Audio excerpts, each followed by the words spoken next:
Doctor Sumit, आप एक vascular surgeon हो, तो वैस्कुलर सर्जन का मतलब क्या नसों का डॉक्टर होता है?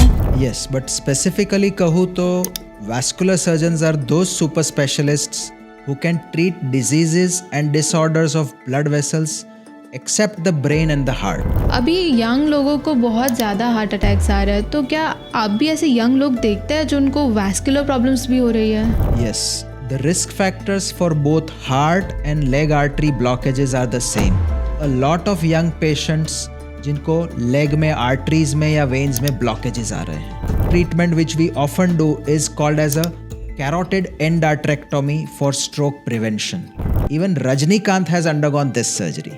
आई have seen one of your videos जिसमें आप उसकी बात कर रहे हैं, जैसे हार्ट के लिए बाईपास होता है, सिमिलरली पे. Yes, the same reasons causing heart blockages also cause leg blockages, and for that we do angioplasty and bypass for leg arteries as well. Body में 7 अलग अलग तरह की नसें होती है and everyone gets confused about them. Vascular and endovascular surgeons are considered to be one of the topmost people to go if you have a vascular problem. 17 years of experience as a vascular surgeon, I can say that only 20% of people with vascular problems will need a surgery. बाकी सारे लोगों को हम medical treatment और different advice से ठीक कर सकते हैं. अगर आपके बॉडी में ब्लड सर्कुलेशन सही है तो सब अच्छे से चलता है, बट अगर सही नहीं है तो आपको प्रॉब्लम्स लाइक हार्ट अटैक हो सकती है. बट उसके अलावा आपको और कई ज़्यादा प्रॉब्लम्स होती है, जिसके बारे में हम इस पॉडकास्ट में बात करेंगे with doctor Sumit. Doctor Sumit, आप एक वैस्कुलर सर्जन हो, तो वैस्कुलर सर्जन का मतलब क्या नसों का डॉक्टर होता है? Yes, but specifically कहूँ तो vascular surgeons are those super specialists who can treat diseases and disorders of blood vessels except the brain and the heart. अच्छा, तो आप खून की नसों के डॉक्टर हैं. पर खून की नसों के अलावा भी डॉक्टर बॉडी में और कोई नसें होती है? बॉडी में 7 अलग अलग तरह की नसें होती है and everyone gets confused about them. The first is arteries, which carry pure blood from your heart to other body tissues. The second is veins, which carry impure blood back to the heart. The third is lymphatics या पानी की नसें. The fourth is nerves, जो brain से और spinal cord से signals आपके बाकी के टिश्यूज़ को ले जाती है. इनके अलावा कई बार हम टेंडन्स, मसल्स या इवन लिगामेंट्स को भी नसों की तकलीफ कहते हैं. बहुत सारे लोग हमारे पास आते हैं कि मेरी ये नस खिंच गई है या ये नस दर्द कर रही है, but all these are mainly muscle और लिगामेंट प्रॉब्लम्स. वैस्कुलर रोग अलग ही होते हैं. और किसी को वैस्कुलर सर्जन की कब ज़रूरत पड़ती है? So these are the 5 commonest reasons why someone should see a vascular surgeon. The first is pain in the legs, especially while walking. The second is any non-healing ulcer or wound in the legs, which can be either due to varicose veins or artery blockages. The third is sudden swelling in any one leg. The fourth is presence of varicose veins in the legs. And the fifth common problem that we often see is diabetic patients जिनको पैरों में कोई जख्म या gangrene होता है. तो क्या आप इन सब पेशेंट्स को सर्जरी की एडवाइस करते हो? Not really. In my 17 years of experience as a vascular surgeon, I can say that only 20% of people with vascular problems will need a surgery. बाकी सारे लोगों को हम मेडिकल ट्रीटमेंट और डिफरेंट एडवाइस से ठीक कर सकते हैं. तो इन पेशेंट्स की मेडिकल ट्रीटमेंट्स कौन से डॉक्टर करते हैं? सी, इंडिया में कोई वैस्कुलर फिजिशियंस नहीं होते हैं. जैसे आपने सुना होगा, काफ़ी सारे प्रॉब्लम्स या डिजीजेस के लिए there are physicians and surgeons. Physicians जो मेडिसिन से ट्रीट करते हैं, सर्जन्स जो ज़रूरत पड़ने पर सर्जरी करते हैं, जैसे कार्डियोलॉजिस्ट एंड कार्डियक सर्जन या न्यूरोलॉजिस्ट एंड न्यूरोसर्जन. वैसे इंडिया में कोई वैस्कुलर फिजिशियंस नहीं है. सो हमने हमारे ट्रेनिंग टाइम से ही we have learned that medical treatment is a very essential part of vascular surgery.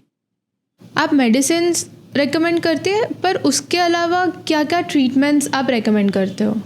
Apart from medicines, we use a combination of minimally invasive treatment methods जिनको हम endovascular methods कहते हैं, and sometimes we have to use open vascular surgery to treat these patients. Vascular surgery तो बहुत major होता होगा ना, और अगर आप ब्लड वेसल्स के साथ डीलिंग कर रहे हैं तो बहुत ज़्यादा ब्लीडिंग भी होता होगा. Yes, most open vascular surgeries are major surgeries and they require a lot of patience, expertise, and experience. We utilize specialized instruments and techniques to reduce blood loss during surgery. This is one of the highest skills required in surgery. And the father of modern surgery, Sir William Halsted, ने कहा था that a surgeon's skills are measured by the way he handles the blood vessels. So this is a very fine skill जो हम इसके लिए specialized training करते हैं.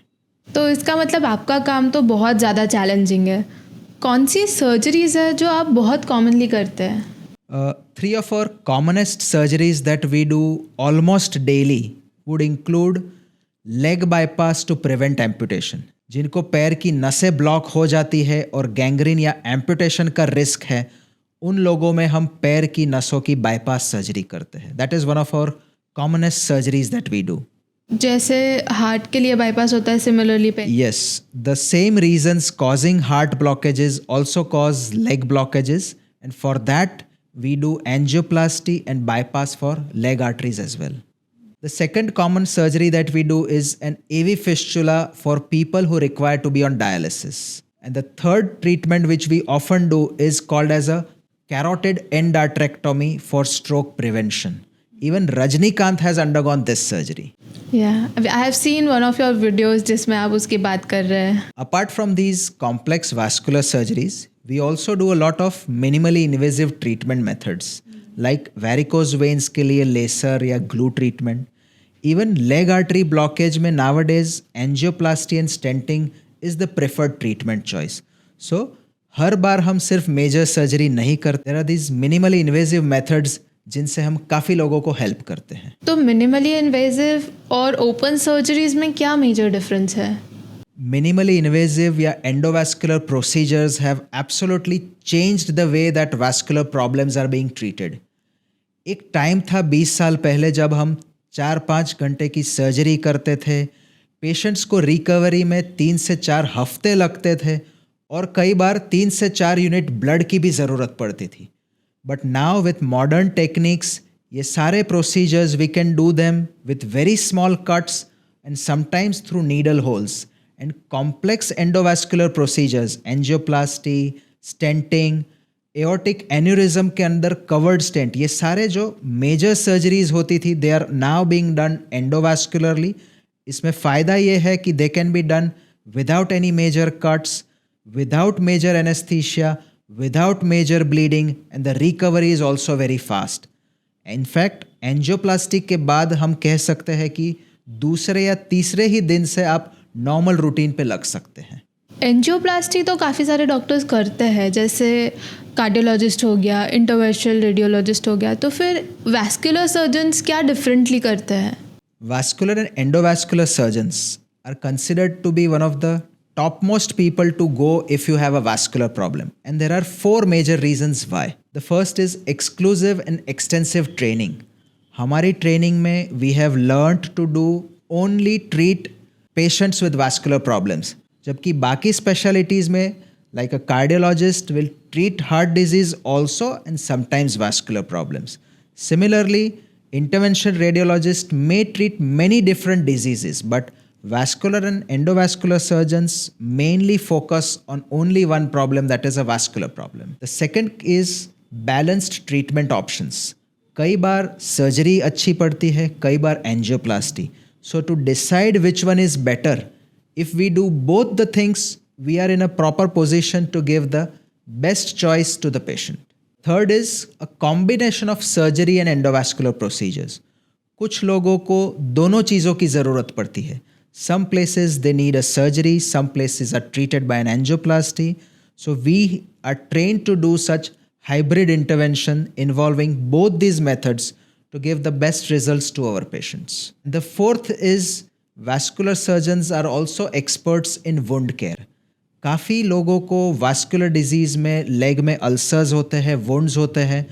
So we also help them in wound care, which can be simple dressing, advance dressing materials या फिर नई सारी मेथड्स जैसे HBOT या हाइपरबेरिक ऑक्सीजन, वैक थेरेपी और even using artificial skin substitutes.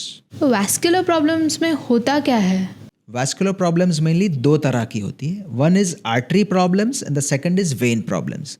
Artery में ब्लॉकेजेस, जैसे हार्ट में ब्लॉकेज हुआ तो हार्ट अटैक, सिमिलरली पैर की नसों में ब्लॉक हुआ then it can give rise to something called as leg attack. So लोगों को चलने पे पैर में दर्द होना is the first sign and it can end up with ulcers और इवन गैंग्रीन। सिमिलरली अगर ऐसे ही ब्लॉकेजेस नेक आर्टरीज में हुए जो ब्रेन को ब्लड सप्लाई करते हैं then they can give rise to stroke. Vein problems में varicose veins is the commonest problem that we treat. अभी यंग लोगों को बहुत ज़्यादा हार्ट अटैक्स आ रहे हैं, तो क्या आप भी ऐसे यंग लोग देखते हैं जो उनको वैस्कुलर प्रॉब्लम्स भी हो रही है? Yes, the risk factors for both heart and leg artery blockages are the same.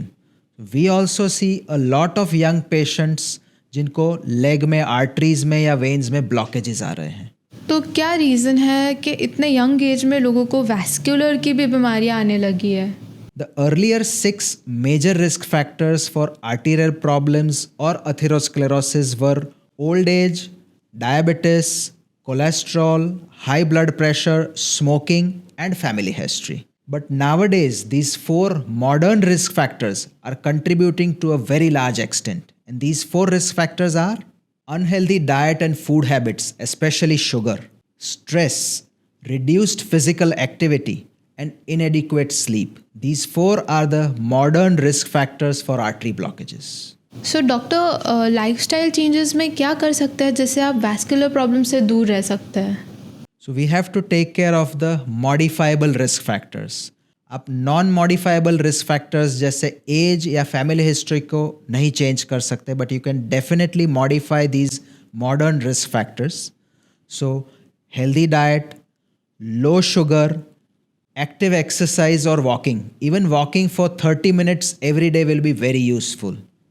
And fourthly, stay away from smoking and tobacco. और जिन लोगों को बैठ के काम करने की आदत है उन लोगों के लिए एक और एडवाइस है.